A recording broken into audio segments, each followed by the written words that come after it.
Good evening to all of you, and thank you for joining us for this 13 Plus FastCast. I'm Mary Coleman. I want to talk with you about a couple of our top stories that we are covering this evening. First, let's start with a couple of crashes that have taken place throughout Tucson. It's really been a topic of discussion, especially when you see this next video here. Tucson police were investigating an early morning crash that sent 4 people to the hospital. This happened at Grant Road and First Avenue. Investigators say a BMW ran a red light at more than 100 miles an hour, hitting a Subaru, which was torn in half, as you saw there. The third car was hit by debris. Police say the speeding car's driver was impaired here. 2 people in the BMW were hospitalized, and the driver is facing numerous charges. 2 others in the Subaru were also taken to the hospital. They are expected to survive. The driver has not been booked yet, but once that driver is booked, we will bring you more information on who that person is. We had a discussion in the newsroom just about how it's truly miraculous that everyone who was involved in this incident survived. As you can see, this video is quite shocking. But again, everyone is expected to survive here, and we will bring you more details when we find out who was charged and who was booked for this. To another crash now. According to the Arizona Department of Transportation, the westbound lanes of Interstate 10 in Marana have reopened. Authorities say this closure was due to a deadly crash involving a pedestrian. Marana police tell us at least 1 person is dead. And according to DPS, witnesses say a young female ran out into the freeway and jumped in front of a moving westbound semi.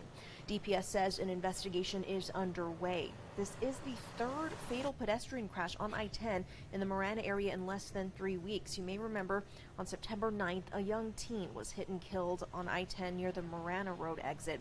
And then on September 18th, Hector Pablo of Cells was hit and killed on I-10 near Twin Peaks Road. We'll continue to keep you updated on this situation as well. Well, President Joe Biden is on his way back to Washington tonight after spending the day here in Arizona. This time, the president visited the Tempe Center for the Arts to honor the legacy of our late Senator John McCain. Dennis Welch has that story for you tonight. Biden appeared emotional during his roughly 35-minute speech while speaking about his old friend. Although they were from different political parties, Biden and McCain forged a strong friendship during the decades they served together in the Senate. That friendship even survived a 2008 presidential campaign that found them on opposing tickets.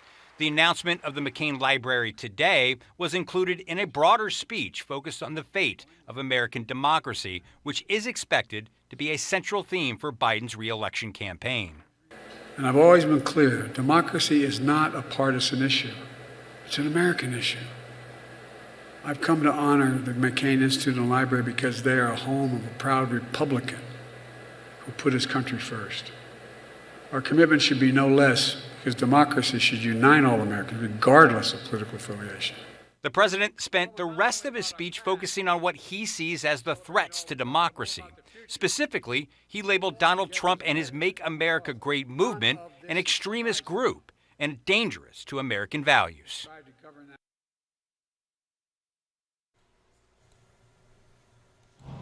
And the American soldier who was expelled from North Korea after fleeing there is now back in the U.S. Private Travis King arrived at an Army base in San Antonio early this morning for medical checks and interviews. The White House says his return was organized with the help of Sweden and China.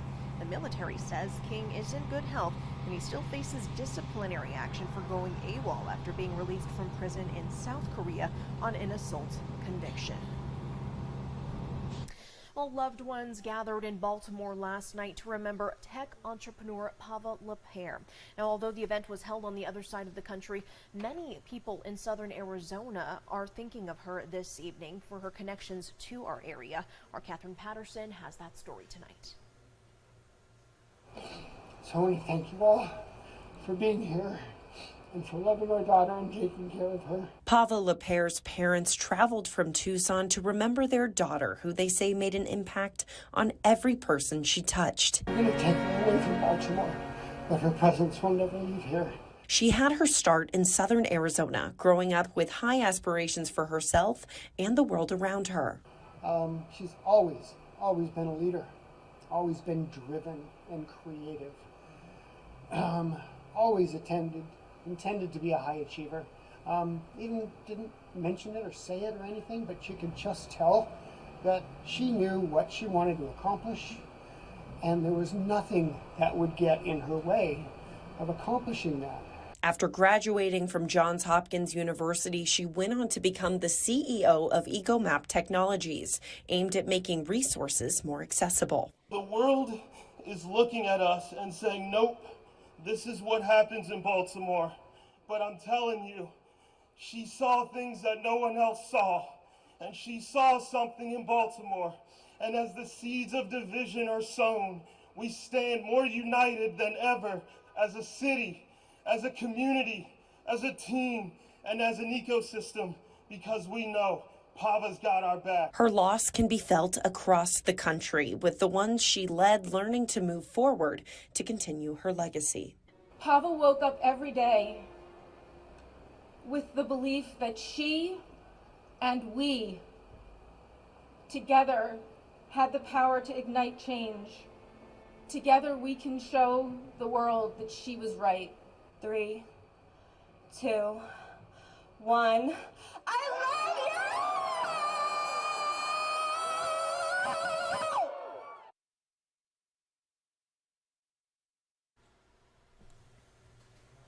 Now, the man accused of murdering Pava in Baltimore was arrested late last night after an intense around-the-clock manhunt.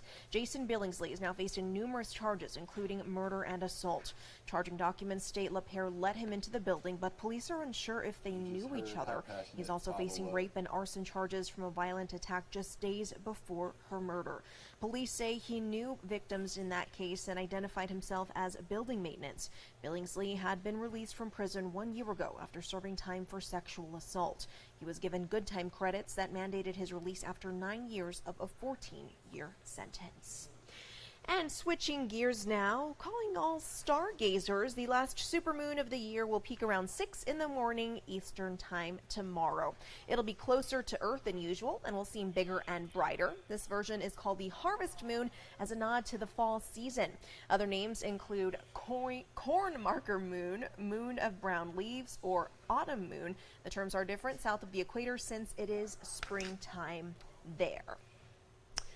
I know a lot of you are watching for a check of your weather, Corey. Yeah, Lots of people, yes, they want to see the moon for Yes. sure. So is it going to be nice out there? What's it going to be looking like? Clear skies, absolutely. I actually stepped outside. I remember I didn't know it was a harvest moon actually a couple of days ago. And I remember talking, I was like, it wasn't full moon. I was like, it looks so much bigger. And so I looked it up. I was like, harvest moon, There you a little bit go. closer to the Earth. And there you go, right? We got pretty much a full moon tonight. So stargazers were looking at pretty cool spectacle tonight. But let's switch gears, though. Maybe a little unrelated to weather, but what had is to. this? I had to. My team, the Baltimore Orioles, they won the AL East title. First time they've done that since 2014. A couple years ago, if you're a baseball fan, remembering how bad they were. And man, oh man, even as a fan, I didn't think they'd be this good. Actually, their first 100-win seasons since 1980. But back to the weather. Quick congrats for you. Thank you, your hometown boy. Thank you. I didn't do anything, but maybe by association, I appreciate it. But hey, let's now transition to more our neck of the woods. We had an earthquake early in the morning at 3:50, a magnitude 3. So that's enough for you to notice it, but not really enough if you're sleeping to wake you up. That's why we didn't really have too many reports, but it was very close to Tucson. About 14 miles to the east of the city. It was very close. And fire weather alerts, though, let's transition now to something that could impact us during the weekend. So here are some of the wind and fire alerts. That red is the red flag warning, which is very, very bad conditions for fire growth. And then in northern portions of Arizona, that little more light brown that you see, that's a wind advisory. And we zoom in on our neck of the woods, that light tan color, well, that is a fire weather watch. So that's going to run Saturday 11 a.m. through 7 p.m., so pretty much during the daylight hours, most of it, on Saturday. And it's because we're going to have winds 20 to 30 miles per hour, gusting up to 40 on that day, as well as dry conditions, relative humidity 10 to 15%. And you can see this covers most of our area. It does exclude the eastern portion of it, but includes cities like on the eastern part of it, like Benson, Sierra Vista, and into Tucson and Casa Grande as well. So yeah, you saw what the fire weather watch. So that means critical fire weather conditions are possible. It's not imminent or occurring, but you got to be prepared. And red flag warning is a step up from that. It's a little more intense in terms of the conditions to create fire activity and for it to spread. And it means that it could be occurring. So kind of like, in a way, like a severe thunderstorm watch, and then the red flag warning is like a severe thunderstorm warning. Same thing like a tornado watch and a tornado warning, right? Kind of similar in terms of the degree of magnitude for both of those, if that helps you remember. What those two things mean is really because we have a trough digging in. This is a trough that we haven't seen really a trough like this dig this far south since the springtime. So what's this going to do? It's going to start moving to the south at around Friday, really get into our neck of the woods on Saturday and Sunday. And that white that you see, those are very strong mid to upper level winds. That's really the jet being brought all the way down south to us, which we really haven't seen since springtime. So when that happens, we have the very still very hot conditions. We're going to have a lot of vertical circulation. So what happens is you get those really strong winds at the upper level. They can be brought down to the surface, creating very gusty winds Saturday and Sunday. And those gusty winds will stick around as the trough weakens just a bit, but still gusty on Monday. It really takes till Tuesday. That trough weakens, moves a bit to the east, and we don't have those really strong upper level winds, and therefore gusty winds that could be brought down to the surface by that time. But take a look at the wind forecast. Right, tomorrow it's going to be a little gustier than today. Gusts possibly up to 25 miles per hour, and then Saturday and Sunday's when we'll feel. No. I know. It's the football game. I know, right? Yeah, Everyone's going to have a bad hair day on the weekend. Hats, everyone. Hats for everyone. Yeah, wear some hats. Yeah, absolutely, right? Sustained winds 20 to 30 miles per hour, gusts possibly up to 40. And then Monday it'll be similar wind-wise to what you'll have tomorrow with gusts up to 25 miles per hour, just dying down a bit. So fire risk from the winds, wind risk from the winds, right? Bad hair day risks from the winds, dust as well, but also pollen, right? So here is the pollen forecast. Pretty high, right? So this is out of 10, so the 7, 8, that's pretty high. Saturday almost gets that 8 territory with the gusty winds. Then Monday you can see it dies down with the wind dying down on Monday, and it's because we're in peak ragweed pollen. So if you're going to feel a little bit of allergy, it's going to be from that ragweed pollen being blown around from the wind. Now let's transition to temperatures, right? We average 92 this time of the year every day to start this week. From Monday to Wednesday has been at least 10 degrees above that mark, with Tuesday tying a record and yesterday breaking a record, making our 83rd triple-digit day. And how about today getting the triple digits again, making our 84th triple-digit day of the year? We didn't tie or break any records, but still pretty toasty out there, peaking at 104 in the region and Phoenix. Still pretty toasty in a place like Sierra Vista, 93, 95 in Douglas. That's their 84th triple-digit day of the year. We average 68, but we're not really close to that record like we are in other categories. We're still not super historic in terms of the triple digits. Yes, above average, but we've seen years like this before in terms of the amount of triple-digit